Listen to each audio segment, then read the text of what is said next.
This video will be discussing every little thing we know about the Korean animation channel VIVINOS, and all of the videos that include horror or have any of the Pink Bitch Club members.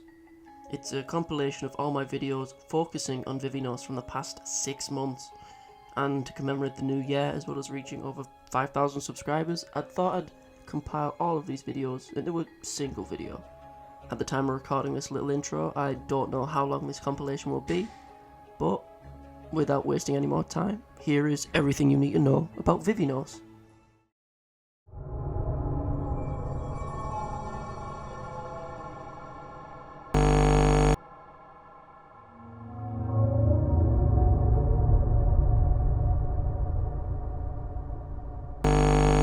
The YouTube recommended page is a strange thing. If you're anything like me, you will see many different things on the recommended page. Things you hadn't seen before but may come to enjoy. Things you may not understand. And things that may disturb you. The channel I'm going to be discussing is all three of these things. VIVINOS is a relatively new horror channel. I say relatively new because the channel itself has been around since around 2015. But I can't find any record whether or not VIVINOS was uploading back then, but whether or not they did is irrelevant to this video. From what I can tell, VIVINOS is a Korean animation channel that usually uploads small animations for segments of songs, until about 4 months ago. 4 months ago, VIVINOS started to upload horror-themed music videos to their channel. Small animated music videos that are always narrative-focused and always seem to go over some disturbing and dark themes and topics. As of right now, the 1st of June 2021, the channel has uploaded 5 horror-themed / disturbing music videos. As some of the artwork in these works are quite abstract, people in the comments of these videos are seemingly always attempting to decipher the meanings behind each of the music videos. So, I'll give my interpretations on 4 out of the 5 music videos that are presently out. First of all, this goes without saying. Please watch the videos on your own first. I'll put a link up now in the top right of the screen, as well as a link in the description now. That'll take you to a playlist that'll let you go watch all 5 of the music videos first. This video is not a replacement for the music videos done by VIVINOS. They're an analysis. I highly suggest that you click off the video now and go watch the videos yourself first, because I feel your first viewings of these music videos will lose a lot of their punch and a lot of their effect if your first viewing of them and your first experience with them is through an analytical lens, through my video.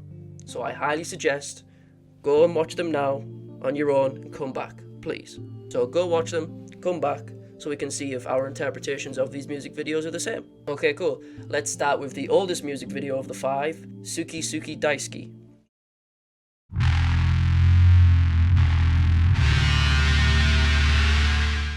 Video number 1, Suki Suki Daisuki. The music for this animation was not made for the music video itself. It was a pre-existing song that VIVINOS decided to make a video about. The song itself was sung by Jun Togawa, and the song was made all the way back in 1985, and this helps lend to the video's old school aesthetic. All of the horror music videos I will be discussing do this. They are in a 4:3 aspect ratio, and it seems like there's a filter on top, or it's been color graded to make it look more retro, which I like. Now, to the actual music video itself. Suki Suki Daisuki is the shortest of the 5, clocking around at about 1 minute and 40 seconds. But in that time, it manages to present the audience with a clear and cohesive narrative. There are only 3 characters in the story, so for brevity's sake, I'll give them quick nicknames so it's easier to understand what I'm saying. We will call this character Senpai, because in the background of this shot, you've got signs saying "We love Senpai." Naming makes sense. This girl we'll call Blonde, as she has no other big characteristics that make her stick out. And finally, we will call this girl the Yandere, for obvious reasons, as I'm about to explain. The plot of this video follows the journey of the Yandere attempting to gain love from a senpai. But, as is the case with most yanderes in fiction, the love is unrequited. This is reinforced with lyrics such as "I'll kill you if you don't say I love you." On her journey, the yandere discovers that Blonde is gaining more of senpai's attention, causing her to get angry, of course, which is something yanderes usually tend to do. But this culminates in the yandere finding Blonde all alone, proceeding to murder her, and then taking her face to wear as her own, revealing the person who who had been singing the song during the performance parts of the video, are actually the yandere wearing her new face. And as the video proceeds, we see that the yandere's plan was successful. She's now gained the attention of her senpai and is now the apple of her eye. The main debate I see about the interpretation of this song, whether or not the yandere is literally taking Blonde's face, or is instead merely just mimicking her mannerisms and look so that she can get senpai's attention. We know for a fact that Blonde is dead. The body beneath the bed, the body in the hallway during the intro shot. There is constant imagery alluding to this. The only wiggle room for the audience and interpretation is whether or not the yandere literally took Blonde's face. I choose to believe the more literal interpretation of this video. What's creepier? Interpretation number 1. A crime of passion so that a random girl can get closer to her crush. Or, interpretation 2. A crime of passion that involves someone grafting another's face onto their own so that they can become closer to the one they love with someone else's face. It's quite reminiscent of Batman's Hush, but I digress. Whilst I prefer this interpretation, there is contradicting imagery for this. It suggested that the face stealing was more metaphorical, as we see this shot of who we can assume to be the remnants of Blonde, her body parts adorning these plates. Creepy imagery, of course, but this contradicts with the ending shot of the faceless Blonde underneath yandere's bed during the ending shot of the video. The only thing missing is her face. She doesn't appear to be missing her ears, heart or hands, which were previously seen on the top of the plate earlier, suggesting that the face stealing is more metaphorical than literal. Though I do still prefer the more literal reading of the video, as I find it to be more creepy. So I side with the more metaphorical reading of the video, as there is more evidence, but I find the literal meaning cooler. Next music video.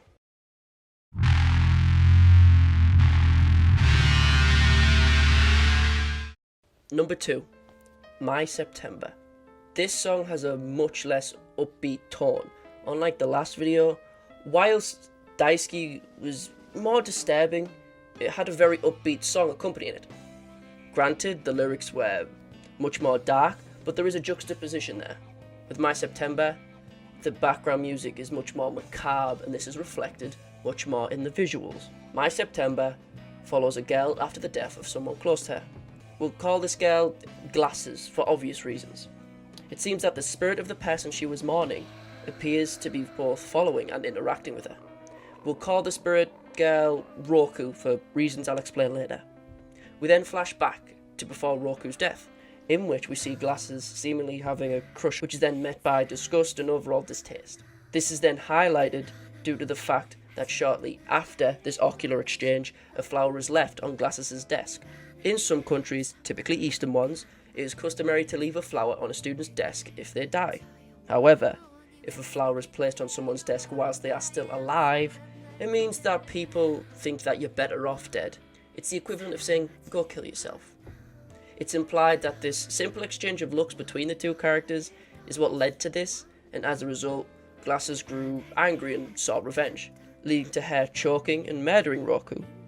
It then shows Roku's shadow that has been following Glasses since her murder, proceeding to then get her own revenge by choking and killing Glasses during sex. The final shot of this video is a lowered mid shot of what we can assume to be Glasses' corpse being watched by Roku. This part of the video is what is mostly up for interpretation. Yet again, whether or not it's literal. Did Glasses kill herself from the guilt of murdering the person she wanted to be closer to? Or was it Roku's spirit gaining revenge for what she believed was an unjust death? Also, the reason I have been referring to this character as Roku is due to the fact that over the course of the video, her appearance degrades and becomes much more akin to the crooked man of all things, or the old Japanese yokai Roku Rokubi, or pulley neck. The similarities between the yokai and the short are merely cosmetic, as the yokai is more of a trickster and less vengeful, but I still thought the comparison of the two was justifiable. Personally, my interpretation of the video is as such. Glasses murders Roku out of a confused sense of revenge due to the bullying she received. The flower. Also, the flower itself isn't too detailed, so I can't really tell if the specific flower has any meaning to it. Usually, most white flowers have the meaning of purity, innocence, as well as mourning for funerals. You traditionally give white flowers for funerals. If I could find out what specific flower it was, there may be a deeper meaning to it. But from what I can tell, The meaning is simply, in Eastern countries, Japan, Korea, etc., white flowers signify death. In the West, their meaning is a bit more contentious, but I've been talking about this one shot for too long, so long story short, the flower may have a deeper meaning if we knew the specific type of flower, but in more Eastern countries, white flowers always connote death. Due to the bullying Glasses received, she sought revenge on the one she loved, causing some conflicted emotions. So when Roku's spirit shows up, she then falls in love with it, but as Roku is also now seeking revenge, Roku hangs Glasses, or at least makes it look like she hung herself. My interpretation is that the spirit killed her, more so than her committing suicide, because there doesn't seem to be much guilt shown throughout the video.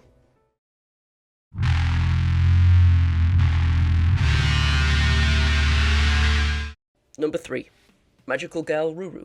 Magical Girl Ruru is a subversion of the Majo Shoujo genre. It does so very similarly to Magical Girl Sight, which is a pretty interesting read by the way, especially if you grew up watching stuff like Sailor Moon and things of a similar ilk. It's a good read, I would highly suggest it, but it's not as entertaining to watch. I digress. The short itself shows a girl, let's call her Blue for obvious reasons, becoming a magical girl and dealing with the strife of that, as well as the strife and struggle of everyday life. When she realises that by becoming a magical girl, she is literally killing all of the monsters around her to protect the people around her, and then she snaps and kills all the people around her. Earlier in the short, she is seen being one-upped by her friend and is shown to be not very good at much and constantly being clumsy and making mistakes. Also again leading her to snap and causing her to kill her friends as well as everyone around her. This is literally shown through the characters literally becoming angels. We just see her kill everything around her as this cheery music plays in the background pretty much. There's only one thing up for interpretation in this video yet again. Is it real? Is she really a magical girl who's just snapped? Or is it merely all an illusion? Quite similarly to School Live, which is also a good read. There is evidence for both sides. Firstly, the evidence for the side that it's all real. We see this creature, this small green creature, probably the creature that gave her powers. We see this creature in scenes with both Blue and her friend. We also see Blue kill monsters and then afterwards kill her friend. Granted, the monster could also be an illusion or something else. But the ending shot of the short suggests that it isn't an illusion, as it shows us a pile of bodies filled with both people and creatures Blue has killed. School children, as well as at least one octopus. So she may have been killing one thing besides her friends. There isn't a lot of evidence for this interpretation. There is a bit more evidence for the illusion interpretation. The most notable piece of evidence is that throughout the shot we keep getting random in-between frames of Blue with her eyes wide open, appearing manic throughout the duration of the shot, suggesting she is insane, and perhaps that this is all an illusion. In my opinion, it seems that she is disassociating from the real world, that it is all an illusion, caused by the stress of being one-upped by her friend, as well as the stresses of her parents and teachers, etc. The main reason I prefer this interpretation is due to the fact that, for some reason, it appears that the singer from Suki Suki Daisuki becomes an angel, whilst Blue is massacring the people around her. Characters become angels, pretty obviously implying that they're dead, but for some reason, one of the people that becomes an angel is the singer / yandere from Daisuki, or she at least appears to be the same character. As shown during Daisuki, yandere had become an idol of some sort, meaning that she may have become famous as a result, which may mean in Blue's version of heaven she sees an idol she was fond of. This may be a bit of a stretch, but despite that fact I still feel like the magical girl aspect is an illusion created by the girl, as she uses this figment of her imagination to justify hurting small animals and the people around her. I believe that this specific creature that she is attacking is probably a couple of stray cats or dogs, and she justifies that by defining them as monsters and then perceiving them as such. The reason I believe this is simply due to the fact that the creature, appearing to be some sort of yokai, has children around it, as well as the fact that they quickly become a massive viscera instead of fading away like ghosts and monsters traditionally do in this sort of stuff. So my interpretation personally is that I believe it's all an illusion.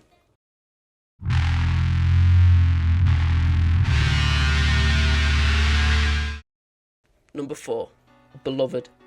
The final short I'll be taking a look at is Beloved. Quite aptly enough, it's a love story about two girls. The story itself starts off as a flashback from one of the girls, now an adult, sadly reflecting on her past love. The majority of the video takes the form of a heartwarming story about two girls. We'll name these two girls Trip and Partner. We see Trip slowly getting a crush on Partner over time, and then begins to notice that Partner is being abused, maybe by a teacher or bullies. It's possible to be either, because there isn't evidence for either. It could be either, it could be both, but it doesn't really matter which one. Then we see partner eventually reciprocate the love and kiss Trip in the nurse's office. However, this is seemingly noticed by a passerby and is spread around the school, as seen in these hidden in-between frames during this section of the video. This all culminates in partner seemingly jumping off the roof out of pure sadness, out of being abused due to her and Trip being outed as being together. Then we flash forward back to Trip, an old woman now, crying at the thought and the memory of her love falling to her death, also possibly feeling guilt. If they never fell in love, they wouldn't have kissed and been seen, leading to the increased amount of abuse, etc, etc. The main two opposing interpretations of this one are actually still quite heavily debated in the comments of these videos. Partner committed suicide due to the increased amount of abuse because of the rumours being spread about Trip and her, or she was killed and pushed off the roof, also due to the increased amount of bullying and abuse due to her relationship being outed. Let's go over the evidence for both, as it is easy to believe either interpretation, as there isn't a ridiculous amount of evidence for either side of the argument.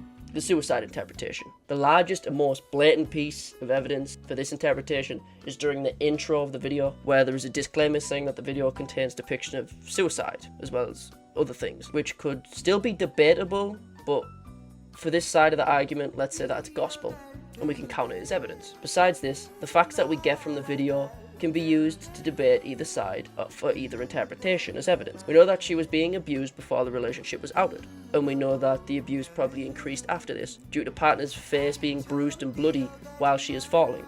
Granted, this could also mean she was attacked and then thrown off the roof. This very much reminds me of a Korean movie that goes over a lot of similar topics and themes, King of Pigs. I would highly suggest it. Anyway, I digress. As we don't see the abuse post-outing of the relationship, we can't determine whether or not partner received the wounds on her face seen while she is falling. We can't determine how she got them or when she got them. Or we can't determine whether or not they were given to her while she was on the roof or before. We can't determine when or how partner received the wounds on her face. We can't say whether or not she was beaten and got them just before she was thrown off the roof. And we can't determine whether or not she was given them and then wanted to commit suicide as a result of them. If you discount the disclaimer from the intro, all the evidence we see for one side can be spun in the evidence for the other, but discounting that evidence doesn't make much sense. As a result, I side with the reading of the short that has more evidence. So my interpretation is that partner committed suicide due to the abuse and probably received the marks on her face that led to her death from an abuser, not a murderer who pushed her off.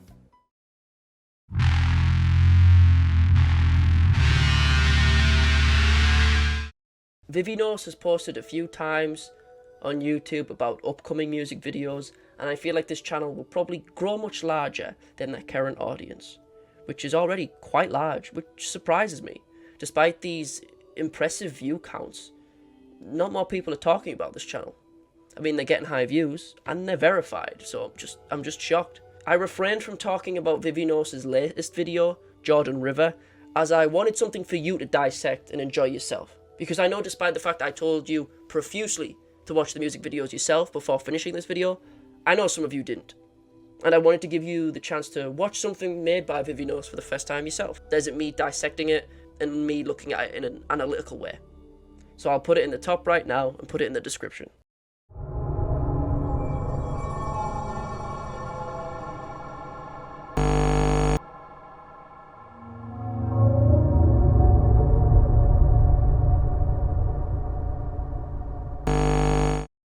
Jordan River is an animated music video created by VIVINOS, and as kind of a follow-up to my previous video, I'm going to try and break down this music video and attempt to decipher its meaning or any possible narrative that it may have. From what I can tell, the narrative revolves around a grieving, dishevelled girl with an extended, almost monstrous neck, quite similar to the girl from My September.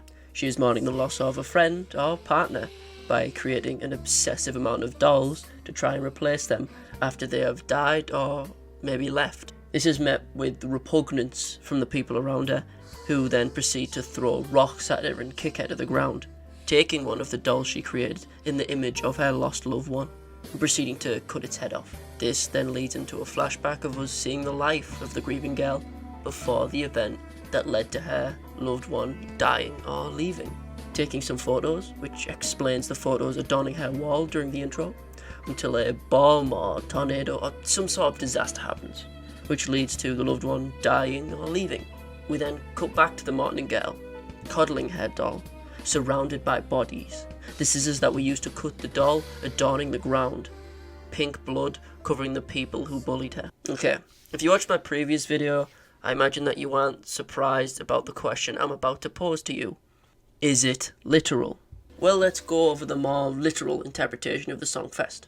When taken literally, the video shows the story of a girl mutated from a large-scale explosion or accident or something of that sort that also led to the death of a loved one, trying to cope with her death by constantly making dolls and also murdering people who try to take them away.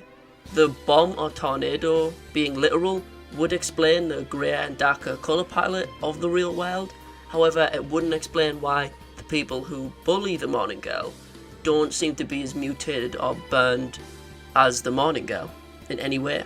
This interpretation could be correct, as all interpretations could be, but I feel like some of the aspects of the video are more symbolic or metaphorical than literal. I'll go over some other interpretations that are a bit more symbolic. As with all of VIVINOS' videos, a lot of the visuals can be pretty abstract, so take these interpretations with a pinch of salt. One of the interpretations that I could infer was that the girl that is being mourned isn't dead. More so, she left the morning girl alone, most likely to go to university. The large collections of photos we see adorning the wall in the intro is this collection of photos showing the girl in a graduation garb. And there's also this zooming close-up of the girl graduating, which then cuts to the doll that the morning girl is creating. The doll obviously symbolising the loved one that isn't around anymore. So a possible interpretation is that the two of them were happy until they got older and one girl decided she had to leave and go to university, which led to the morning girl becoming a recluse and making dolls to try and replace her, causing her to maybe get bullied and being made fun of because of it. However, there isn't a lot of evidence for this, but there is one big piece of evidence that may contradict this.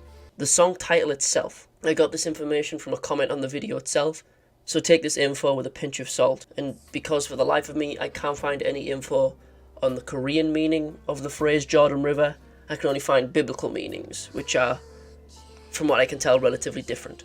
But according to the comment, crossing the Jordan River is akin to passing on to the other side or dying. If this is the case, it reduces the credibility of the moving away to university interpretation. But it still doesn't mean that the video is 100% literal. If we take this comment as gospel, we can infer that the girl is definitely dead. The title is in reference to someone dying and the main focal point of the plot is this girl, so it makes sense. The thing that took that girl's life may not have been a bomb or something large scale like a tornado or something of that sort. If that were the case, I feel that there would be more debris and broken down objects and stuff during the scenes when the morning girl is outside. The fences in the background are still up. They aren't falling to pieces. I feel like they would be if there was a large scale disaster such as a bomb, etc. Same with the kids who bully the morning girl. They don't have any burns and aren't mutated like the morning girl. Also, the reasoning behind the girl's mutation is also more than likely not literal. I feel it's due to the fact that she has grown both angry and sad due to the loss of her friend or partner. This is shown through her appearing to kill people who bullied her because of her coping mechanisms, those being making and holding the dolls. So overall, if we take the title's potential meaning into account, both the explosion or whatever it was is symbolic. It's portrayed to be such a large scale event due to it having such a large impact on the morning girl. And also, the girl's disfigurement in the video is due to her being emotionally distraught due to the loss of the person she cared for. Just like a lot of VIVINOS' videos, they seem to be a lot more metaphorical and symbolic, more so than literal. There could be a lot more different interpretations of this video that have nothing to do with the readings I've just mentioned. My interpretation could all be incorrect. And if you feel that way, let me know.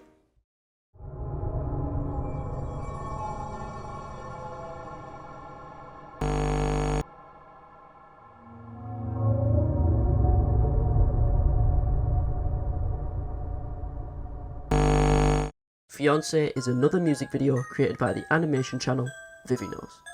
The video itself goes over some darker themes and mature topics, hence the disclaimer at the beginning of the video. Unlike VIVINOS' previous videos, however, it seems that there's a lot less up for interpretation here, as this music video seems to be VIVINOS' version of the story of The Little Mermaid. As this seems to be a retelling of the Little Mermaid tale, I will refer to the characters by their original names: Ariel, Ursula, and Eric. I will do so that this analysis is easier to understand. As always with videos in this series, watch the original video first, then come back here afterwards. This isn't a replacement for VIVINOS' music video, it's just an analysis. So, let's take a look.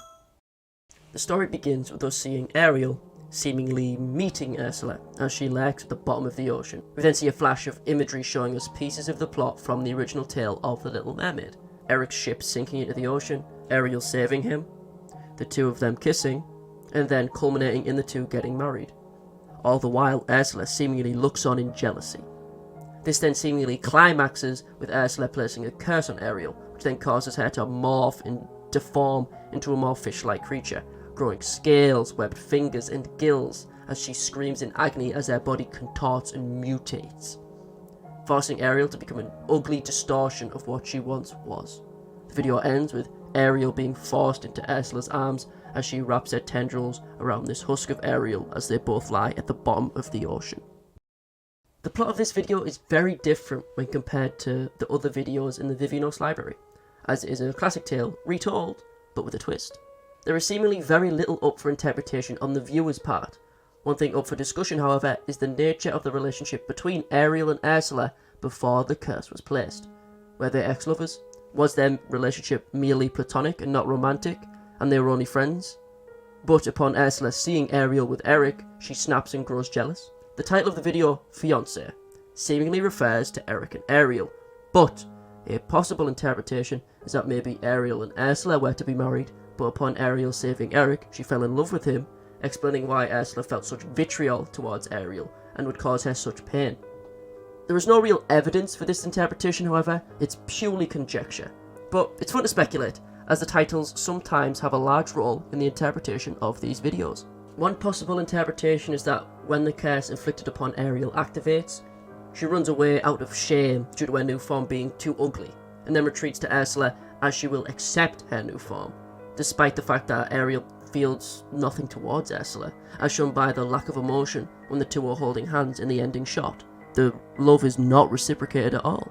I guess another possible interpretation could be that the video symbolises the power a toxic ex-partner can have over someone in a relationship. But I'm not really a fan of that interpretation, because if that were the case, it leaves the meaning of the curse up in the air. If the story was symbolising relationship, what would the curse represent? Two people are about to get married. Then, an ex-lover of the bride appears and commits an act that causes the bride to leave the altar for the ex-lover. The act she committed is kind of up in the air if you believe this reading of the video, but it's still possible. Any interpretation can be correct. Unlike other videos in VIVINOS' catalogue, it seemingly focused a lot more on visual fidelity. The VFX in this video compared to other music videos is on an entirely different level. Same with some of the transitions in Jordan River, it's genuinely beautiful. The VFX for these music videos are getting better and better, and it's great to see. To see what I mean, I suggest watching this video uploaded by the director of a lot of the music videos, and one of the main people behind these music videos, full stop. Sun Lee. Seeing the process from storyboards to the artwork and then adding VFX on top is genuinely quite intriguing. Anyway, back to an analysis. Let's go over the facts that we do have and break down what we know in the narrative for certain. Ursula meets Ariel and grows fond of her. As a friend or lover, we don't know. Ariel saves Eric from a shipwreck.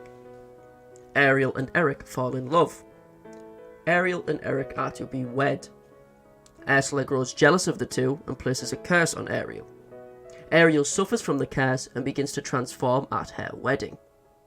Ariel is forced back into the sea as a result of the curse. As she grows gills, it's likely that she is forced to go back in the ocean and can no longer breathe on land, making Ursula's curse even more crueler than simply transforming Ariel, forcing her to leave land for good. But it's still possible that she fled simply due to her feeling ugly and shameful. It's up for interpretation. After being forced into the ocean, Ariel is entangled by Ursula. The video ends with Ursula's hand being wrapped around Ariel's, whilst Ariel doesn't even try to reciprocate, making it obvious that even now, after all this, the love is still very much unrequited between the two, and it's purely one-sided. In conclusion, this video combines two elements that shouldn't really work together. The tale of the Little Mermaid and the trope of the jealous lover. It mixes two aspects perfectly with some beautiful artwork and VFX. That shows how this channel has improved since they started making these videos, and it's great to see. So overall, this is another VIVINOS video that will make it a little bit harder to sleep at night. In how many hours? 10 hours. It only comes out in 10 hours? So I've got plenty of fucking time to make a video. Holy fuck! But like, I got major Little Mermaid vibes, so I think it's just Gay couple. Yeah, I think it's gonna be a literal, I think it's just gonna be like a retelling of the Little Mermaid, but one of them fucking dies.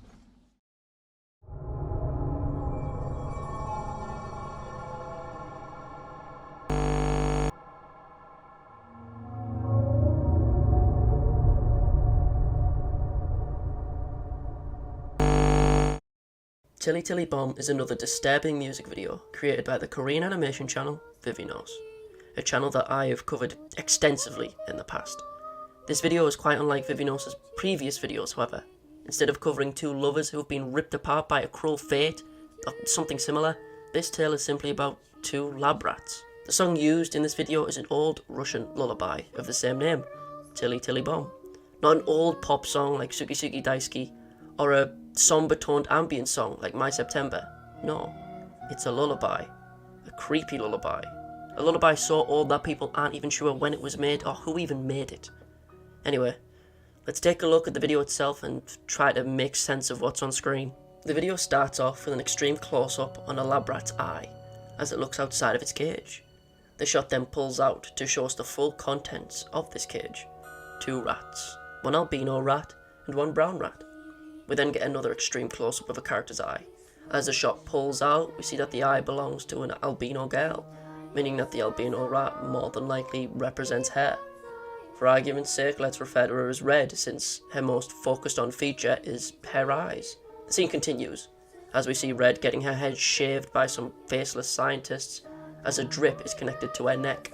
As time passes and the shot pulls further out, her head becomes fully shaved and we see a person next to her, keeled over and covered in their own blood, more than likely dead.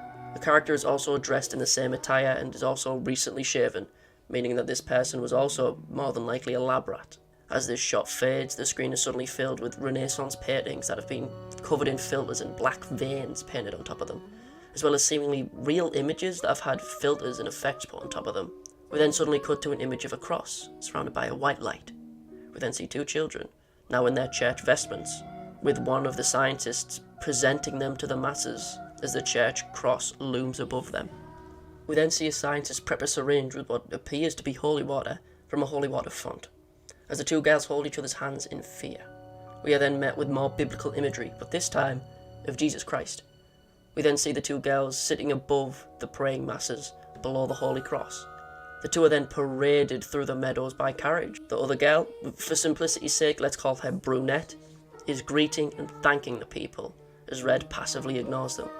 By this point, Brunette gets a halo around her head, very similar to a lot of the old depictions of Jesus Christ, with light exuding from their head. We see a staircase that fades into the sky and leads to the Holy Cross. We then see this shot of the two, Brunette surrounded by light and Red looking apathetic. Brunette's face then fills the shot, until we get a shot of nails being driven through her wrists, then being interlaced with shots of needles being put into her wrists, as well as needles being put into her neck as she writhes in agony. We are then met with more biblical imagery until we get this shot of Brunette in centre frame, bloodied and slumped over. Then we immediately cut to an image of Jesus during the crucifixion. We then cut back to the rat cage. We see the brown rat, collapsed on its side, dead, as the albino rat simply stares at the camera. The final shot reveals that this entire ordeal was simply for some facial products. So let's break this video down. In the video's description, VIVINOS says that this video was inspired by the movie Midsummer, but the only thing that is really taken from Midsummer is some of the themes of religion and cultism, but beyond that not much is carried over, besides maybe the use of flowers before a sacrifice and stuff like that. In my opinion, the video seems a lot less literal than it may appear. In my opinion, VIVINOS anthropomorphizes these characters so that we can sympathize with these animals more, being used as test subjects and eventually sacrificed for our commercial use. I think this because of the introductory shot, as well as the second to last shot. The story of these two characters starts and ends with rats in a cage. the rats mirroring the two kids we see quite clearly.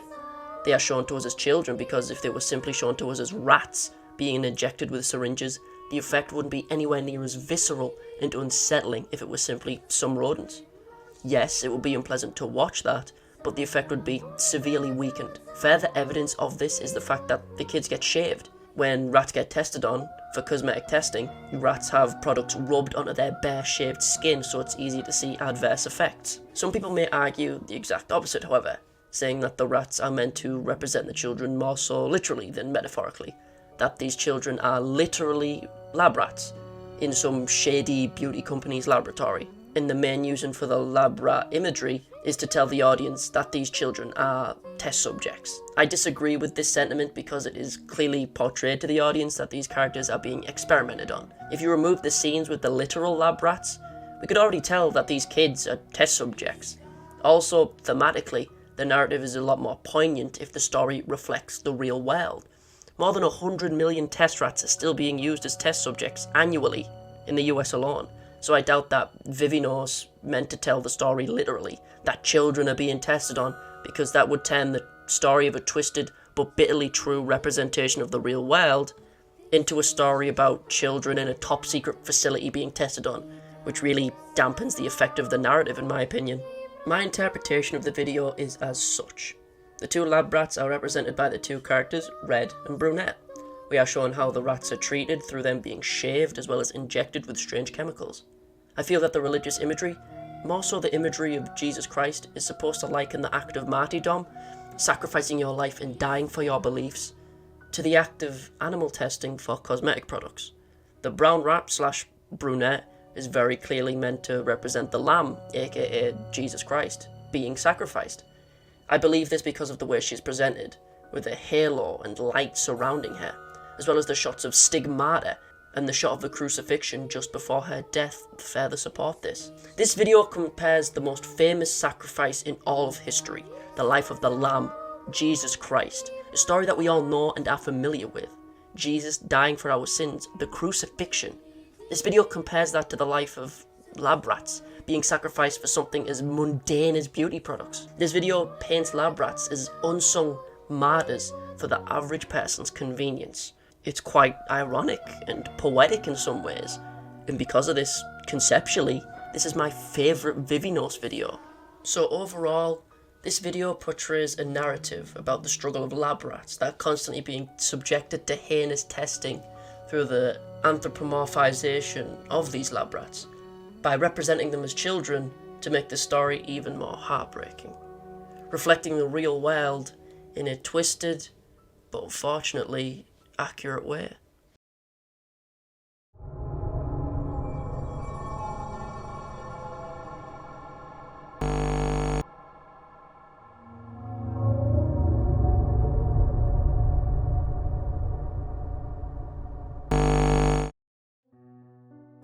Minako's Room is a short horror video uploaded by the Korean animation channel VIVINOS, a channel that I have become quite familiar with. The video is about Minako, a young girl, her friend Gyaruko, and her new pooch Pochi. I'll quickly break down the video, then go over what I think the video's narrative / my interpretation is about, as well as some of the video's secrets and Easter eggs. The story follows what seems to be Minako's blog posts or her own 90s style website, aptly called Minako's Room. The point of view of the video seems to be from a phone screen, as the video is in a 720 by 1280 resolution. The phone goes through Minako's diary entries, showing us her past posts. We see a photo with her and her friend Gyaruko. Gyaruko is dressed in leopard print clothing. Keep that in mind for later. We then see a picture of some ice cream, followed by a picture of Minako's new friend, Pochi, a nice looking Shiba. The next picture shows us Minako seemingly wearing Gyaruko's clothes, the leopard print from earlier. The picture titled, "My Favourite Clothes," but there seems to be something in the background. Suddenly, over a month later, Minako makes an entry saying, "I'm so sad that Pochi passed away today, my poor Pochi," showing a picture of a small mound with a cross next to it. The next post is quite a tonal shift as it returns to the more cutesy style of entries, talking about how she wants to eat a parfait. The next post, however, is quite unsettling. Does anyone know when the meat rots if I put it in the ground? This post makes it seem more like an online blog than a simple diary entry, as she seems to be asking someone, perhaps their followers, a question. The next post is 5 days later, and only 3 words long. Can't fall asleep. The next post is just 3 dashes, looking like an ellipses, suggesting that she's gone quiet. The screen then glitches to show us a block of text that repeats and repeats itself constantly, with some names being interchanged. Minako will pig out, it's all Minako. It's all Minako, Minako will bite. The phrase repeats itself on a loop, but with Pochi being interchanged with Minako at random intervals. We then get a flash of some cute eyes, as well as some pink legs dangling from the top of the screen, which quickly turns into more sinister blank eyes, and the legs grow darker as well. The screen then suddenly glitches with random letters and numbers, which sometimes have the previous phrases hidden in them. It's all Minako, Pochi will pig out, etc. An error message then appears on screen, filled with a single word, Pochi. Another message shortly appears after, but this error message is a lot more important than it looks, but I'll discuss it later. Error messages then fill the screen with nothing but question marks. 3 images are then shown to us. These images are more sinister versions of the post from earlier. The first image shows us the image of Minako and Jericho from earlier, but Jericho's face has become much more eerie. Her eyes have become black voids, and her face has become featureless and nightmarish. The next image is of our humble little pup Pochi, but this time a bloody severed arm is held in his jaws. The next image is the My Favourite Clothes post, but now the image seems to be in a slightly different position, so we can see slightly off camera. We see a bloody wall as well as someone seemingly slumped over next to said wall. Since the image is a low resolution and on top of that the colours have been altered, it's kind of hard to make out for definite, but it very much seems like a corpse. We are then met with static as we see Minako hiding in the darkness until we hear a light switch, and she disappears. The light switch flicks again, forcing Minako right in our face as she wears a blank, unblinking stare. The camera then glitches and forces Minako even closer to our faces as a distorted nursery rhyme like chime plays in the background, whilst incoherent whispering can be heard. The video then cuts to black and ends. So, what just happened? In my opinion, the narrative follows a girl, Minako, who murders her friend, Jericho, as well as her dog Pochi, after Pochi finds Jericho's body and manages to snag a piece of her corpse. We know that it's more than likely that Minako killed Jericho, given the fact that we see Jericho wearing leopard print in the only photo we see of her, and later on we see Minako wearing those same leopard print clothes whilst a body is seemingly behind her. On top of that, we have the distorted version of the photo of Minako and Jericho together, where Jericho's face is morphed like this. On an unrelated note, this image unsettled me a lot more than it should, and I think it's because it reminded me of this old Easter egg from Sonic CD of all things, in the sound test menu.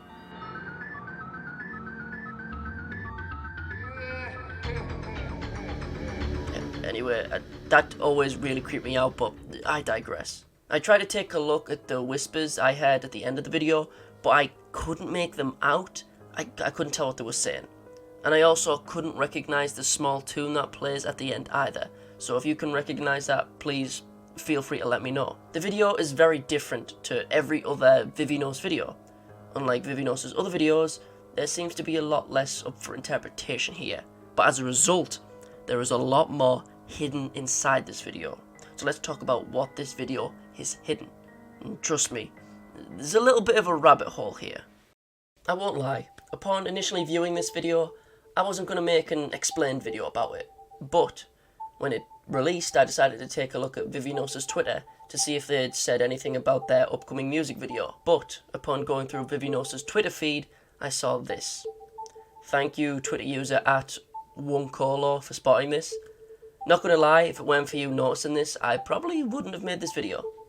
Wonkolo had discovered that some of the random code that appeared on screen wasn't random. It was in fact a base64 encoded message. And when decoded from base64 into normal characters, you get this, an Instagram link. Initially, it looks like he's cracked the code, but no, not yet. The link is dead, it doesn't exist. VIVINOS replied it to Wonkolo's tweet saying that you should try it in a variety of ways. Then, Wonkolo came through again and realised that if you remove the underscore in the link, it takes you to this Instagram page. BWLUQWTW. Right now, this page is pretty vacant. It follows no one, is tagged by no one, and has only a single post. The post itself doesn't tell us anything. It's seemingly Minako holding up what seems to be a wallet or something with a photo of her and Jericho. But I have a theory. The way that the link to this Instagram page was discovered felt very much like an ARG or an alternate reality game. And once I realised that, it got me thinking a bit. I believe that this Instagram page will post more at some point in the future. I think that it will post more when either the Instagram profile gets a certain amount of followers, or the YouTube video, Minako's Room, gets enough views. I don't have anything to support this, but I have a bit of a feeling, a bit of a hunch, because I've seen some ARGs work like this in the past. I'll leave a link to the Instagram profile in the description, so feel free to follow and keep an eye on it if you want. I'll also leave a link to Wonkolo's Twitter in the description as well, because that dude was on the ball. He was trying to solve this little puzzle as soon as the video released, so hats off to him. Once I thought of this video more so like an ARG than a VIVINOS video, I decided to try and go through the video to see if I could notice anything. Change the brightness to see if there was some hidden text, freeze framing on everything I could see to see if anything hidden. But so far I've got zilch. I tried taking a look at the error messages that constantly change, but I couldn't glean anything from them. Maybe there are other secrets hidden inside the video, but I couldn't find any, but maybe you can. Also, real quick, I couldn't find a place to fit this in the script, but Jericho gets her name from the Japanese term gyaru, which is like a fashion trend in Japan of like having bleached hair and fake tan. I thought that was just like a cool little thing.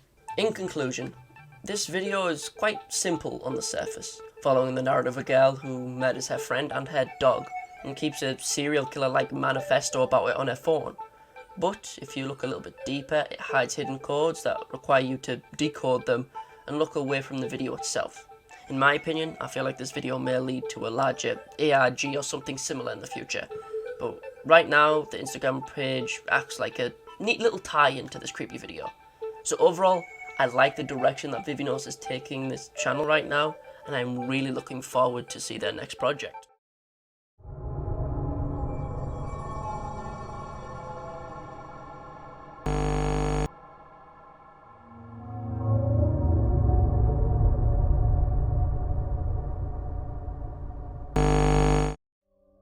Pink Bitch Club is an animated music video created by the channel VIVINOS, a channel that I have become quite knowledgeable on in the past few months. This music video is a sequel to their previous music video, Minako's Room. If you haven't seen it, I suggest watching that first so you have more context for this video. I have also made an analysis of said Minako's Room, so if it confused you like it did me on my first watch, please feel free to check it out. I'll put it in the top right now. All of VIVINOS' music videos so far have been very self-contained, narrative-wise. Each video has its own story, and there isn't really any overlap between them. Characters don't reappear in VIVINOS videos, usually because they meet a truly cruel end, so this music video marks the first time that a character has been recurring, or at least not as a background character like in Magical Girl Ruru, where the idol from Suki Suki Daisuki makes an appearance. Technically speaking, 3 characters actually reappear. Minako, Jericho, and Pochi reappear from the previous video, Minako's Room. On top of that, this video also has its own music and isn't using pre-existing songs as a base for the video. Just looking at the credits for this video shows how much the production value and manpower has increased since VIVINOS started these videos. Anyway, let's actually start talking about this music video itself, including introducing the characters and trying to break down the video's meaning. Pink Bitch Club starts with Minako giving the viewer an oration, stating that she has started a new club with her 3 friends, a club aptly enough named the Pink Bitch Club, as well as asking the audience to please keep supporting them, which to me makes me think that these characters are going to be recurring for a while, that the next couple VIVINOS music videos will be centered around this group of characters. Minako is seemingly the group of this 4, as she has her own video about her, the previously mentioned Minako's Room.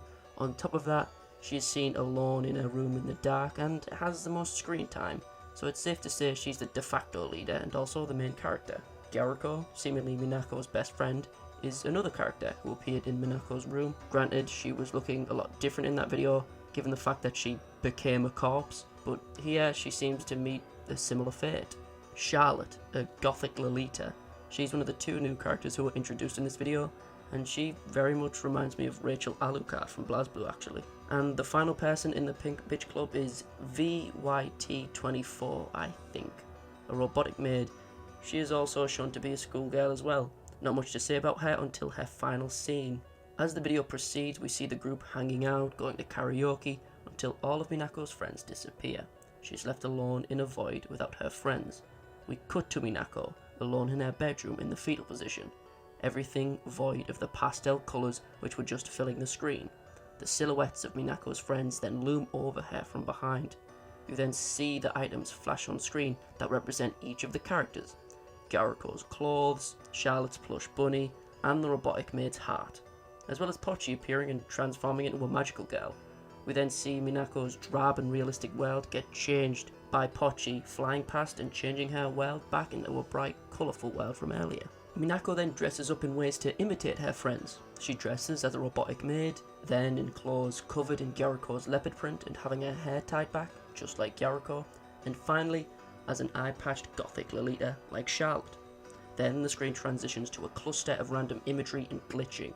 During this glitch sequence, we see Jericho's clothes, Minako running, Pochi float on screen, a gun from the intro being fired, as well as Minako appearing as if she is choking. We can tell that it's Minako due to one simple thing, her earrings.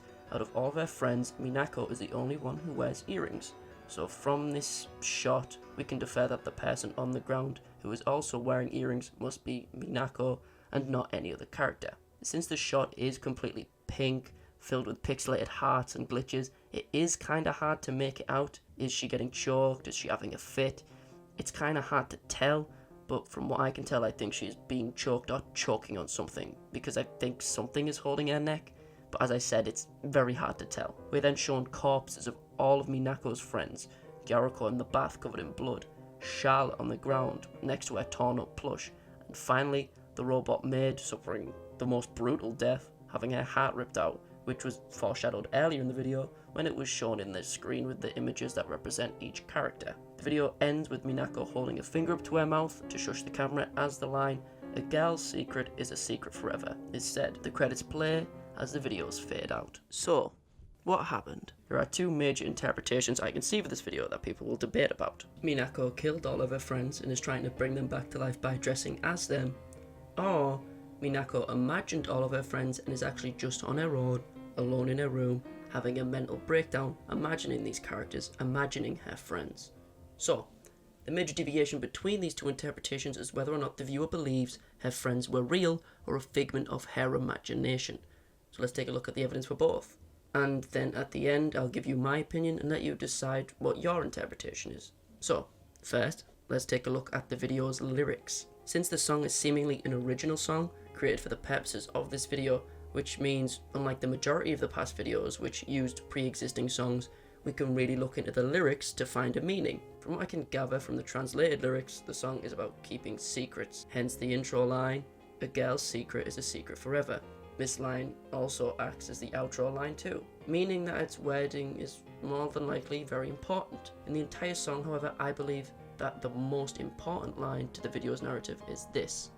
When the video quickly flashes to a seemingly unkempt Minako, alone in a darkened room, we hear this line, "The moment I meet you, in the fog that can't be lifted, I can change. Even if we're apart, I can find you." To me, I see this specific line as meaning she meets her friends when the fog comes over her, a delusion, and she can change herself so that she can find her friends whenever she wants, meaning that she dresses up as her friends and changes herself to become said friends, so that they will never be apart. Also, the intro and outro line, "A girl's secret is a secret forever," may mean Minako is hiding something, right?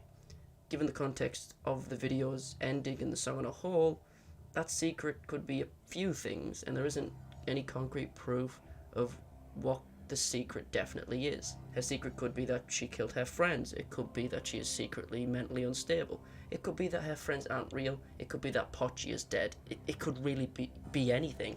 Now, let's take a look at Minako's previous ventures on the VIVINOS channel to see if there are any more clues. In the video Minako's room, we see Minako kill Jericho and take her clothes, quite similar to what happens in Pink Bitch Club actually. Minako wearing clothes to be more like Jericho. We see Minako kill Jericho and wear her clothes, so how the hell did Jericho die twice? Maybe Minako killed the real Jericho and made a dream version of her to cope with killing her. Or maybe Jericho was never real to begin with and she purely exists just for Minako to kill over and over again. Another piece of evidence is that the portion of Pink Bitch Club that takes place in the bright colour version of the world is very tropey. Okay, let me explain. So we start the video with Minako being a stereotypical shoujo protagonist, running to school in her school uniform with a piece of toast in her mouth, narrating her story, telling the audience about herself. We see her being late for school and oversleeping, being woken up. She then goes to karaoke with her friends. It's all very cliche and is incredibly similar to a stereotypical shoujo or girl slice of life anime or manga.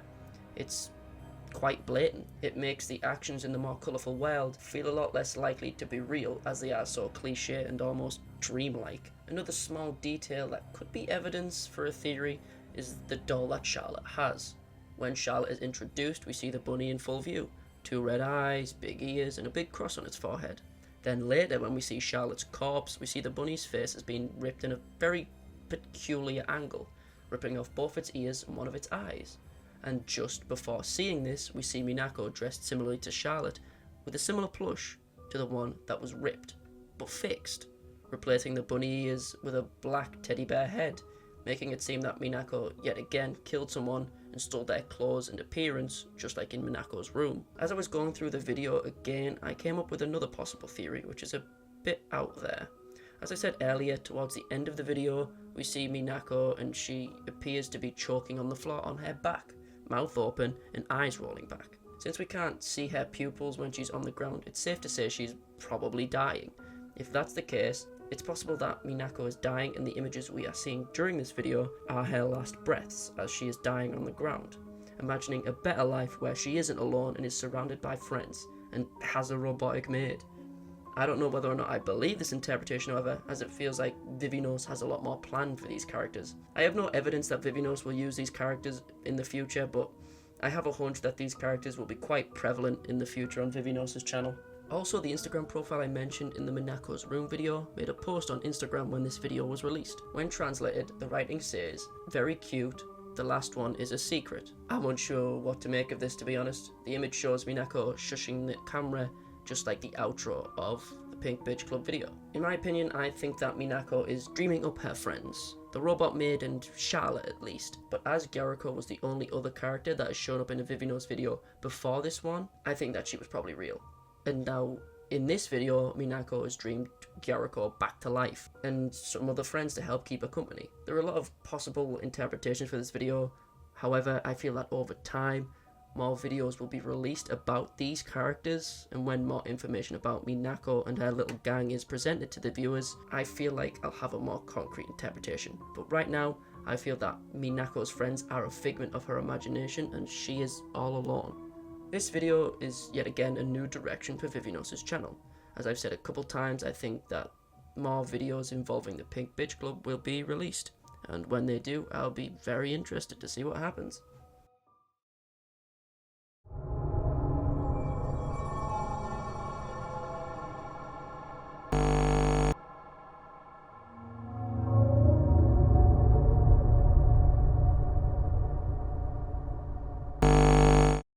Onigiri Dance is the latest video uploaded by the always intriguing Korean animation YouTube channel, VIVINOS. The video itself is quite short, only coming around to about 30 seconds-ish, and as a result of that, it doesn't really give us anything new, lore-wise, about the Pink Bitch Club members. Actually, if you look at the behind the scenes for the video on Q Meng's channel, the person who acts as the animation director and does a lot of work on VIVINOS' videos, if you look at the behind the scenes on their channel, you can see that there was even a couple shots at the end of the video that were cut. And according to Q Meng in the comment section of the behind the scenes video, the ending shots with each of the characters was cut because they believed that the version with just the dancing was better for TikTok and YouTube Shorts, which makes sense. As I said earlier, there isn't much to talk about in regards to the Onigiri dance video itself. It shows each member of the Pink Bitch Club dancing to the song, aptly enough titled Onigiri, or Rice Ball, making the video's title, Onigiri Dance, make a lot of sense. The song itself was made specifically for the video and produced by the producer Ko.yo. Check out their SoundCloud, by the way. They have some intriguing stuff. The video is simple, showing us each member of the Pink Bitch Club, Minako, Jericho, Charlotte and VYT24, dancing to the aforementioned song, Onigiri Dance. For the first 15 seconds or so of the video, we see each member dancing to the song while dressed in angelique clothing. The song in the back suiting the dance in the video, as they are both, as of this point, quite light-hearted, and the music is also quite high-pitched and sung very softly. After the first round of dancing, the screen glitches along with a slight distortion in the music as the voice deepens. We get another round of each girl in the Pink Bitch Club dancing in this order: Minako, Jericho, Charlotte, and VYT. This is the same order that is used during the character introductions in Pink Bitch Club, which is a nice little callback. Anyway, at the end of the second round of the characters dancing to the song, at around the 15 to 16 second mark of the video, there is a complete tonal shift. When I say this, I mean both thematically and visually, as well as the song itself in the background, which gets a much more deeper tone. The characters themselves go from angelic to demonic, even sporting black and red eyes. Also, text was in the background of this video, saying the group's name, the Pink Bitch Club. When the video goes through its demonic transformation, even the font changes for the group, and on top of that, the visual effects in the background of the video change. In the first half of the video, the effects were pink, sparkly love hearts, but when the video shifts, the background changes into pentagrams and satanic symbols. Some of the characters themselves even spot demonic imagery on their clothing as well. Minako herself wearing a pentagram on her neck. Jericho and Charlotte are also sporting reverse crucifixes, which aren't actually satanic, but in recent years they've been associated with satanic imagery, so we can still class it as such.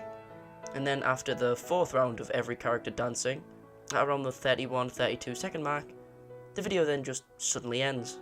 To be honest, I don't feel as if there is a lot of content here up for discussion, or anything to really sink my teeth into, unlike VIVINOS' other music videos. This makes sense, as this video was made for YouTube Shorts and TikTok.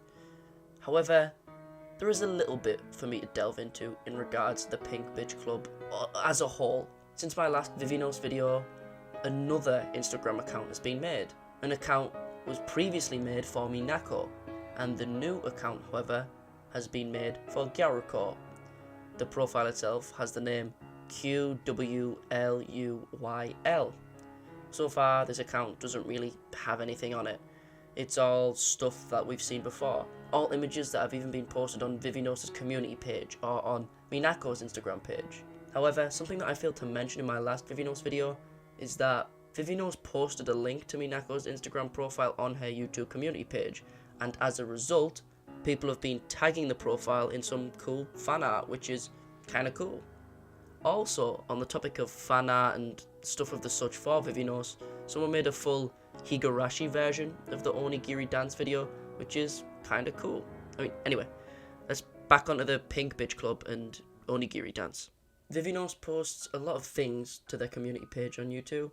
They post artwork of each member of the Pink Bitch Club, designed by Q Meng, cool pieces of artwork for older videos like The Beloved, and most recently, as of this video, they posted Charlotte from the Pink Bitch Club in the Yuno Gasai Yandere pose.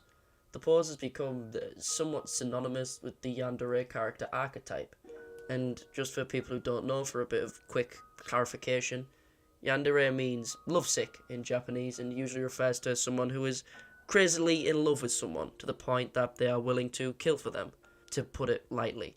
And as a result, I don't know what to make of this artwork due to the pose.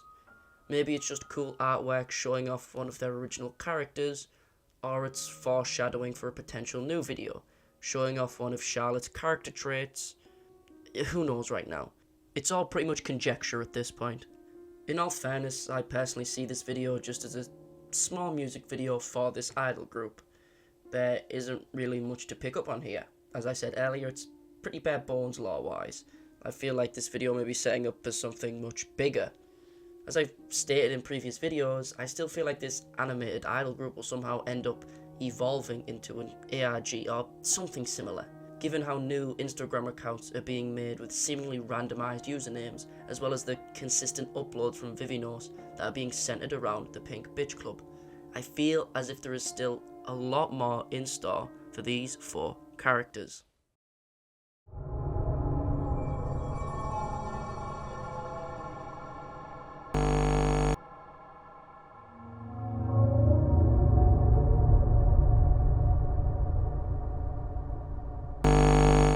Gyaru Talk is an animation released by the Korean animation channel VIVINOS. This video is the first time we really get a good listen to Minako's and Jericho's voice. Granted, we heard Minako's voice during the intro of Pink Bitch Club, but her voice is more prolific and important here in Gyaru Talk as it ties in heavily to the video's narrative. The video is only focused on 2 of the 4 members of the Pink Bitch Club. I mean, 5 if you count Pochi.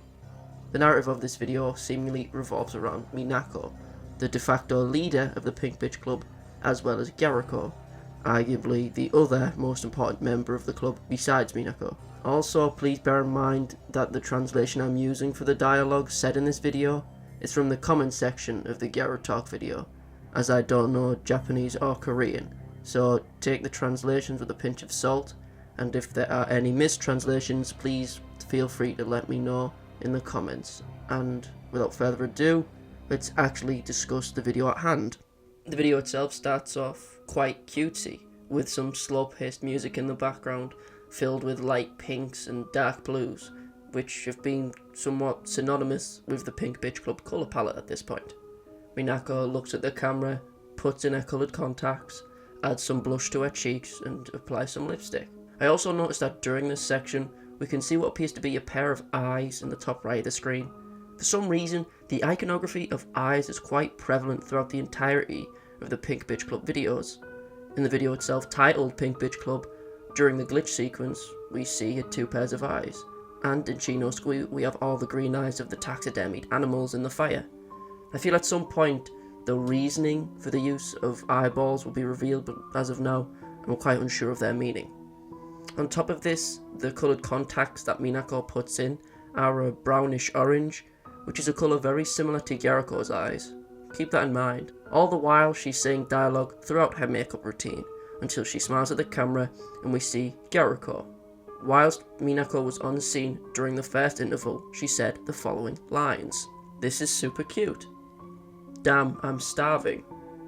It's fine, just once. We're friends, aren't we?" After those lines are said, we are then shown Jericho going through a similar routine, putting on some makeup. She puts on mascara, files her nails, and combs her hair. All the while, just like Minako, she's saying lines of dialogue. The dialogue said is as such. "Wanna come over to my house? That's gross. No way, it's too troublesome. We're friends, aren't we?" Another notable thing about when Jericho is on screen is the little thematic images surrounding her. We have her animal print acting as a border around her, which has been used to represent her since her first appearance in Minako's room. We have a light blue padlock, which I am unsure of the meaning of, as well as a butterfly in the top left, which is of the same light blue as the padlock. The screen then glitches and shows us Jericho again. However, this time, the screen resembles the glitch sequences from Minako's room in Pink Bitch Club. Jericho's eyes are covered in static, as dialogue is still being said. However, said dialogue is distorted and hard to make out. Throughout this glitch sequence, we see multiple shots of Jericho in different positions. One of her looking fearfully at the camera, The next has the screen almost completely pixelated as Jericho's pupils are missing. That shot is then repeated as a shining love heart begins to appear around Jericho's face, and the final shot that is flashed at the viewer during this glitch sequence is very reminiscent of Doki Doki Literature Club of all things. We see the shot of Jericho with her eyes covered in static again, however this time a set of photorealistic eyes appear over the static bar. The eyes themselves are bright green, which again reminded me of the taxidermied animals from Chino's Squee. This is kind of unrelated, but the eyes also remind me of Hajime no Ippo. It's a bit unrelated, but anyway. The dialogue that is supposedly said during this sequence goes as follows. If I'm being honest, this relationship is getting a little tiring. Why don't we hang out less from now on? Yet again, as I said, take these translations with a pinch of salt. The video then returns to Jericho without the glitch effects and distorted dialogue. We see her gesture, emote and look towards the camera numerous times, and the final shot of her we see is a shot of her afraid that we saw during the glitch sequence. However, this time it isn't covered in any visual effects. The dialogue said during this Jericho sequence apparently goes as follows. This is super cute. Oh damn, I'm starving. It's fine just once. We're friends, aren't we? We then cut back to Minako, putting in her earrings and then emoting towards the camera, pulling faces and saying lines of dialogue. This is what she says during this sequence. Wanna come over to my house? That's gross. No way, it's too troublesome. We're friends, aren't we?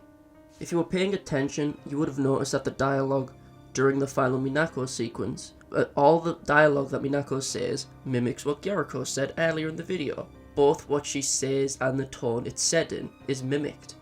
The first 3 lines she says are taken from Jericho's first sequence, whilst the last line Minako says, "We're friends, aren't we?" is taken from the final line of Jericho's second sequence. After that line is repeated by Minako, the video ends as the music distorts and fades as we cut to black. We get a small plug for Pink Bitch Club merch that's on the way, and then the video ends. So, what actually happened in this video? As this video is one of the few times we actually get voices for members of the Pink Bitch Club, I feel that it's pretty obvious that the aspect of the video that has the most importance in regard to the narrative is the dialogue. Yes, the visuals in all VIVINOS videos will always play some part in the video's plot, but as this is one of the few times we hear voices, I feel it's the most important part of the video to focus on. In my opinion, like my opinion with most VIVINOS videos, I feel that there are 2 major ways you can interpret Gyaro talk. The first major interpretation is that this video shows us the process of Minako attempting to replace Jericho, attempting to take her role. She mimics Jericho's lines of dialogue in both the words she says as well as the way she delivers them. Or it's possible that Minako has gotten everything she wants from Jericho now, that she can copy her way of speaking. This is reinforced by the line that is said during the glitch sequence. If I'm being honest, this relationship is getting a bit tiring. Why don't we hang out less from now on? Jericho has outgrown her usefulness. This may tie into 2 things. Why Jericho is scared in this video, as well as the fate that Jericho met during the end of Minako's room. Jericho is afraid of Minako because she is no longer useful to her, and she is now being replaced by her. As seen in Minako's room, after presumably killing Jericho, Minako wears her animal print clothes. This would explain why Jericho is seemingly terrified in this video, as well as explain why Minako wore her clothing. She can now mimic Jericho and has now replaced her. It is also possible to use this video as evidence that Jericho is the only member of the Pink Bitch Club besides Minako that is real, as it is speculated that both Charlotte and VYT are merely part of Minako's imagination. So, long story short, you can interpret this video as showing more of Minako's process of stealing someone's personality and overall appearance, and after she's done with them, killing them so she can take their place. This would also explain the segment in Pink Bitch Club in which we see Minako dressed in similar styles to every other member of the Pink Bitch Club. Another possible interpretation, which is a bit more out there and lacks a significant amount of evidence, is that Minako is Jericho. I don't believe this interpretation, but it's fun to speculate. As seen during this first sequence with Minako, we see her put coloured contacts in. The contacts are the same colour as Jericho, seemingly, and as we can see here, she has an extensive knowledge with makeup, as seen in this video. And this video also shows us that Minako can almost impersonate Jericho's voice perfectly, meaning that it's possible that Jericho is simply a personality of Minako. As I said, it's a bit more out there, but it's still kinda cool to think about. So, in my opinion, Gyaro Talk shows us Minako trying to impersonate her friend after she has outgrown her usefulness, mimicking the way she talks as well as her facial expressions. If you disagree with this interpretation, please feel free to let me know how you feel in the comments below. One final thing. Since my last video on them, the Pink Bitch Club has went through one major change. VYT's design. It's had an overhaul. She has had her earpieces changed to a jeweled headband with a microphone attached, and her hair colour has been changed from a bright green to a more pastel purple. This is seemingly as a result of one of the images I discussed in one of my previous videos, in which VYT is polishing a picture of Multi from the franchise To Heart. It seems that that image caused some confusion, and some people who were unaware of the franchise To Heart got a bit confused and had a bit of an outcry, and as a result that VIVINOS felt the need to distinguish the two characters apart more. In my opinion, I think it was unnecessary. I prefer the old design much more with the green hair and earpieces. So overall I feel like the change was unneeded. But if VIVINOS deemed it necessary, fair enough.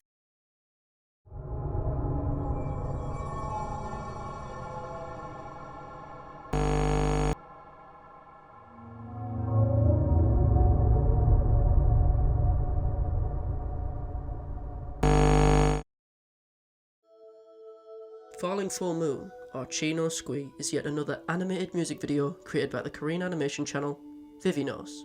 It is somewhat of a return to form for VIVINOS, as their previous two videos haven't been their standard cryptic music videos with darker themes. The video itself, however, focuses on one of the members of the Pink Bitch Club, Charlotte. It's even in the Pink Bitch Club playlist and not the caution sign playlist, meaning that the video's narrative will focus on the story of the Pink Bitch Club and will tie into the other videos in said playlist. Similarly with the other Pink Bitch videos, the music used in this video was produced for the sole purpose of VIVINOS' videos.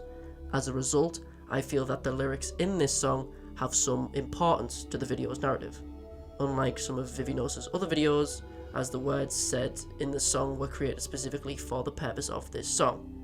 Anyway, let's dig into the actual video and try to break it down and make some sense of it. The video itself begins almost like a play. The curtains are drawn as the line "Once upon a time" is said, making this feel almost fantastical and story-like. We see a girl, alone, surrounded by roses in front of a cage as a blood-red moon hangs over her. The motifs of the red moon and roses are prevalent throughout this video, and I believe that roses are meant to represent Charlotte. Even if we go back to Onigiri dance, we can see that Charlotte has roses in her hair, further increasing the likelihood that roses are intrinsically linked to Charlotte's iconography. Anyway, back to Chi. The lyrics of the song describe the person underneath the red moon, most likely Charlotte, as a pure white angel without wings. Her name was... and then the song cuts off. Then we see the girl smile as the video continues. A flower garden, seemingly filled with red roses, rushes past the screen as the sky is leaking a deep blue. The colours then suddenly shift as the lyrics come in, as well as a shot of a girl's feet appearing on the right side of the screen. The blood-red moon fills the screen as a crucifix suddenly rises from the bottom of the screen. Throughout this video there are some hidden messages, but for some reason VIVINOS decided to make these said messages appear in younger Futhic runes, which makes them very difficult to translate. I'm just going with what someone in the comment section of this video translated them as I myself couldn't translate them. This first message apparently says, "The goddess came down here." Whilst the crucifix is moving to the centre of the screen, the lyrics, "The Elysium garden, abandoned even by the gods," are spoken. The Elysium fields were a piece of Greek mythology. It was a place that only those who were favoured by the gods were sent to after death. In layman's terms, it was the Greek version of heaven. The video continues as a pair of eyes overlay the blood-red moon and slowly open as we cut to black. We see Charlotte walking, dressed as a nun, habit and all, as her goddess appears next to her, until we are met with a girl's smile as she covers her face. This is the only shot where we can see Charlotte dressed as a nun without her eye patch. We then see her in a pose until the camera gets a close-up of her face as she begins to sing along to her own song. We then see a version of Charlotte from before she lost/damaged her eye, as the line, "Drink my passionate love," is apparently sung. A silhouette of Charlotte then appears with a red outline. The girl was saved by ripping off her wings. The next shot we see is what I believe to be the most important shot in the entire video. We see three people in a church: a woman, a man, and a young girl. More than likely, Charlotte is the young girl we see. We see them in what appears to be a church, and the stained glass behind the family appears to be telling the story of their lives. We see the aforementioned man and woman falling in love. For the sake of brevity, let's call the woman mother and the man father, and let's assume that the woman beneath the glass is mother. We see mother and father fall in love. We see them have a child together. The third pane of glass seems to be a church building. We can tell from the crucifix piers at the top of the glass, but what's below the church is difficult to make out. I personally see a rose or an eyeball. As I said, it's quite difficult to tell. If you can make out what's below the church, please let me know in the comments. The fourth pane of glass is seemingly Charlotte before she lost her eye. We can tell that from the fact that she has the same long fringe, and since we see a small girl directly underneath the glass, it's safe to presume that this is Charlotte, displayed here. The next glass pane reinforces this. We see the same girl, who we presumed to be Charlotte, praising a holy figure, someone wearing a veil with a halo above them. The little girl is running at what appears to be her father, but just past father, we see one final glass pane, one showing the holy figure handing Charlotte a blade.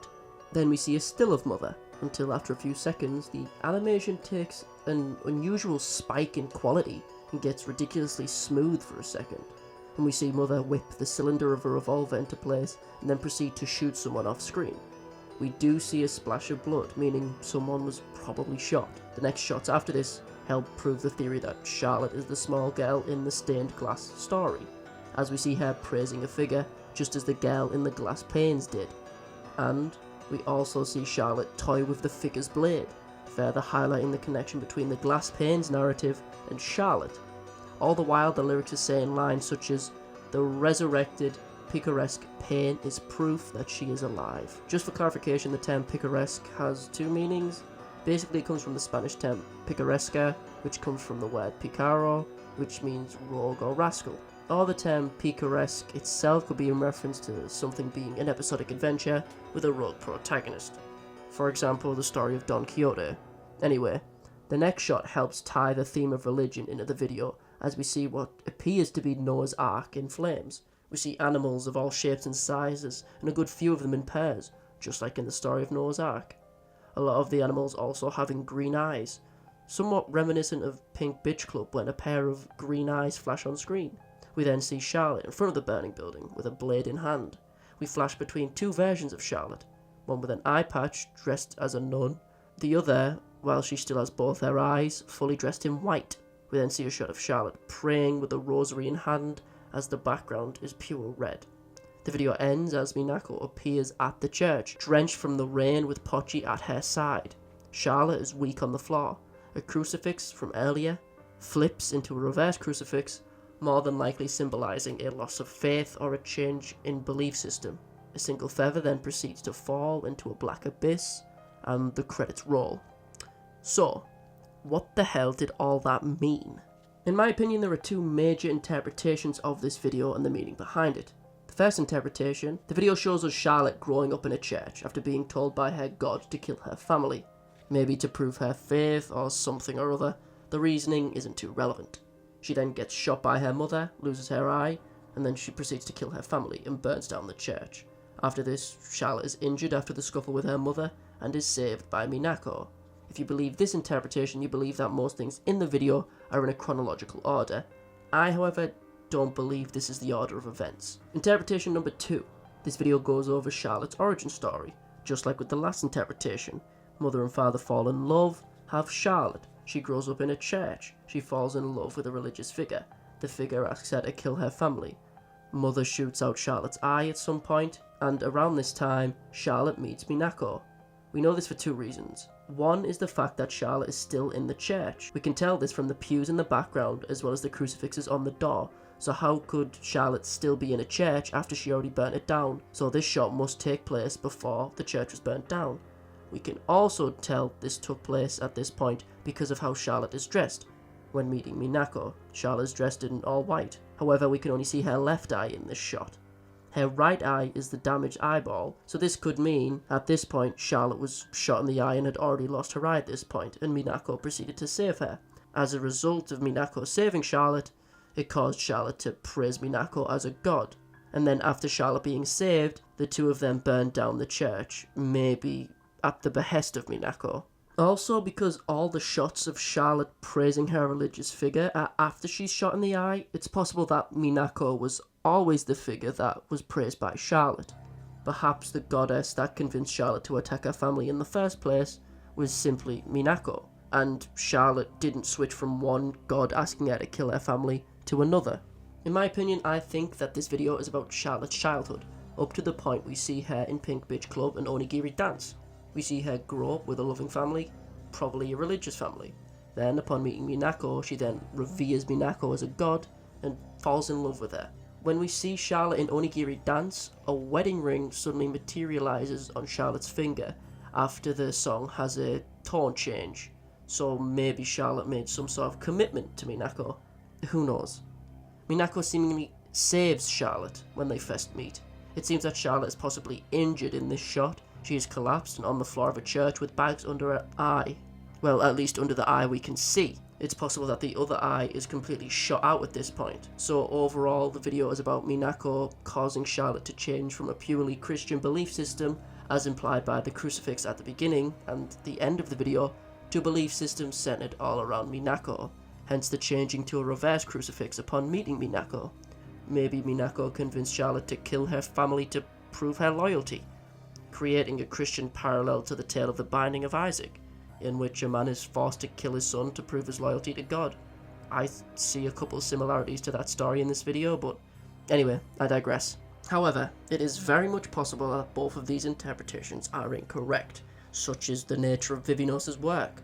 Her work leads her watchers to speculate and attempt to interpret her videos. So for now, let's just try and work together and figure out what they mean. Also, since my last VIVINOS upload, a lot has happened. Gyaru Talk was released. I will have a video analysing Gyaru Talk out at the beginning of the year, if not earlier. I was swamped with university work, so I didn't have much of a chance, so look forward to that. On top of that, VIVINOS released a personality test to determine which member of the Pink Bitch Club you are. Maybe there is something hidden in this small questionnaire, but as of right now, all I can tell you is that I am a VYT. Cool. Also, the Instagram page that was made for Minako has been silent for a while, but the community page on YouTube and VIVINOS' own Instagram have been quite active. Most funny of which is a picture recently of VYT cleaning a photo of Multi from the series Two Heart, which VYT is based on, with the caption, "I always keep my grandmother's picture clean." I just thought this picture was pretty funny.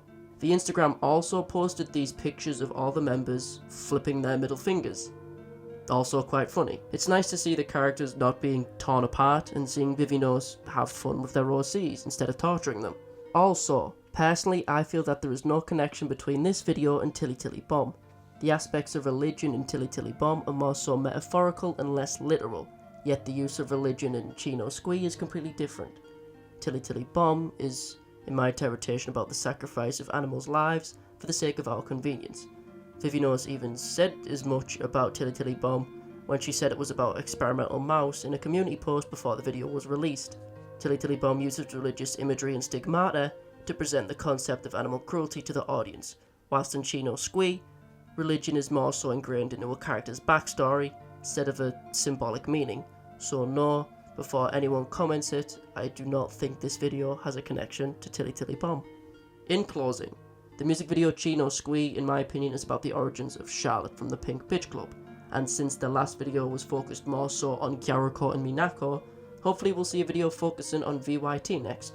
Or if not that, maybe something else focusing on the Pink Bitch Club, as it seems that VIVINOS' channel seems to focus on them now purely more than anything else. So I don't think we are going to get any of the classic VIVINOS horror music videos for a while.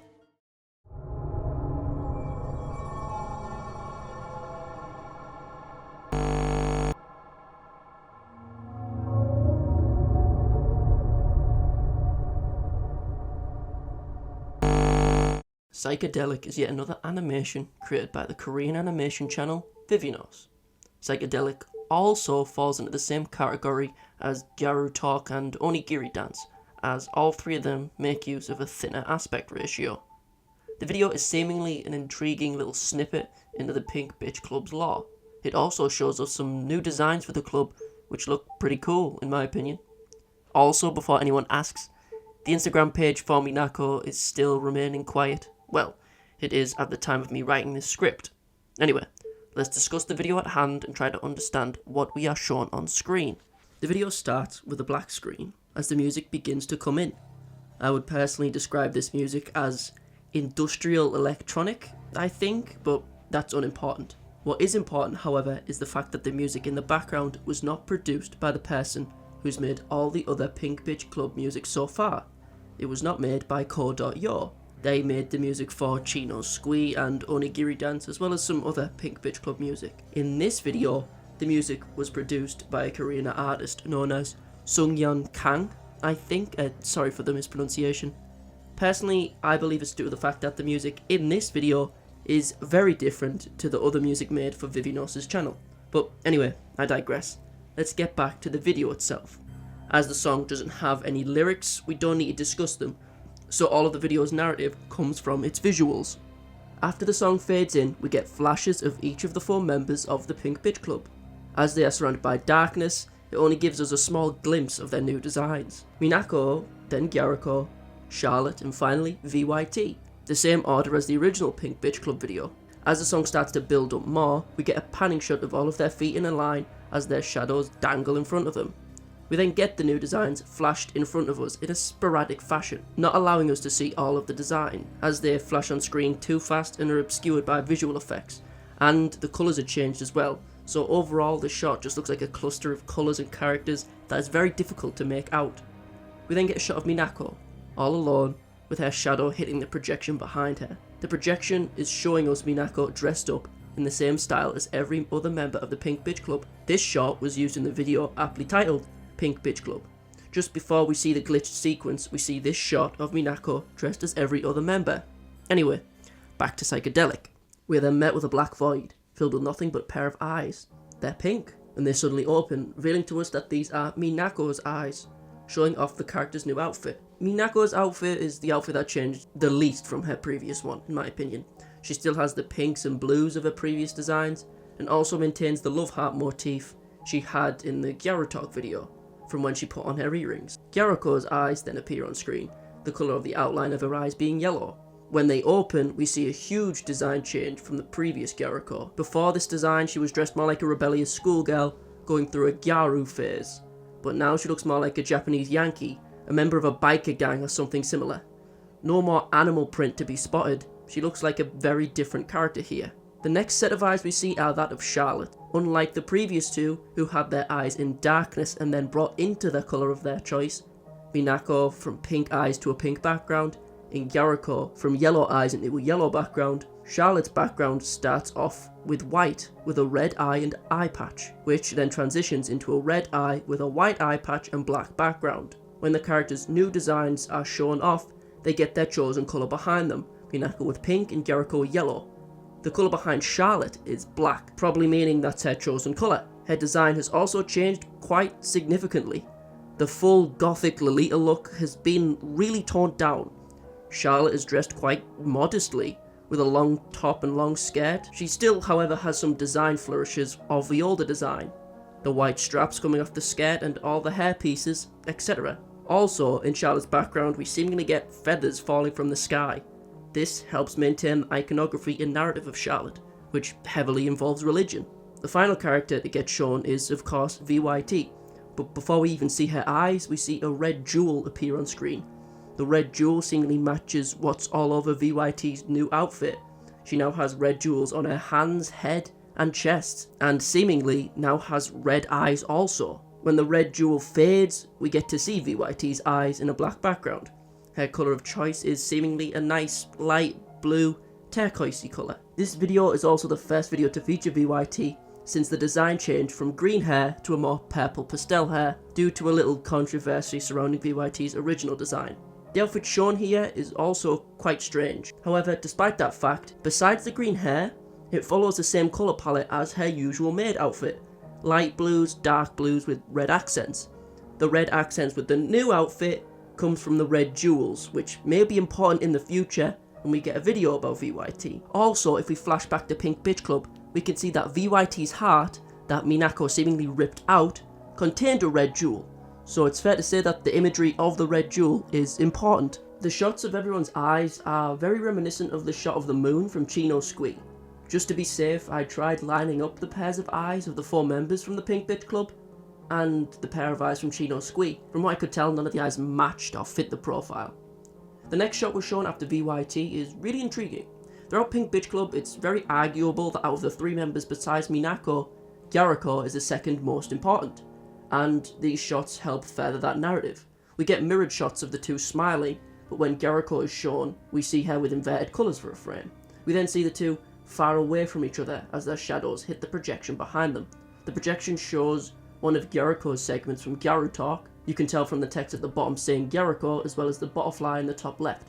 Then the video changes to Pink Bitch Club when Minako is all alone in her room. The shot then changes to a shot of one of VYT's jewels falling and shattering apart. Then we cut to the shooting segment of Chino Squee, where we see Charlotte getting shot by her mother. We then get a frame of Minako as a part of a blue screen. A camera lens then appears, but the quality of the video is too low for me to make out what the lens is actually showing. The shot then cuts to a different shot of the camera, showing us Minako is the one holding it. We can tell it's her due to her hairstyle. P.S. If you want to tell me what you think was in the camera lens, please feel free to let me know. The original designs of the 3 girls then appear: Jericho, Charlotte and VYT. However, whilst Jericho is on screen, her eyes are filled with static, just like in Gyaru Talk. The shot then continues panning and removes the static. Then we get a shot of the girls as the colours have been altered to nothing but reds and blacks. The shot then changes again and begins panning to the right, revealing that Minako was at the back of the group all along. The camera then zooms in on Minako as the colours go haywire and a rotating brain is spinning behind her in the background.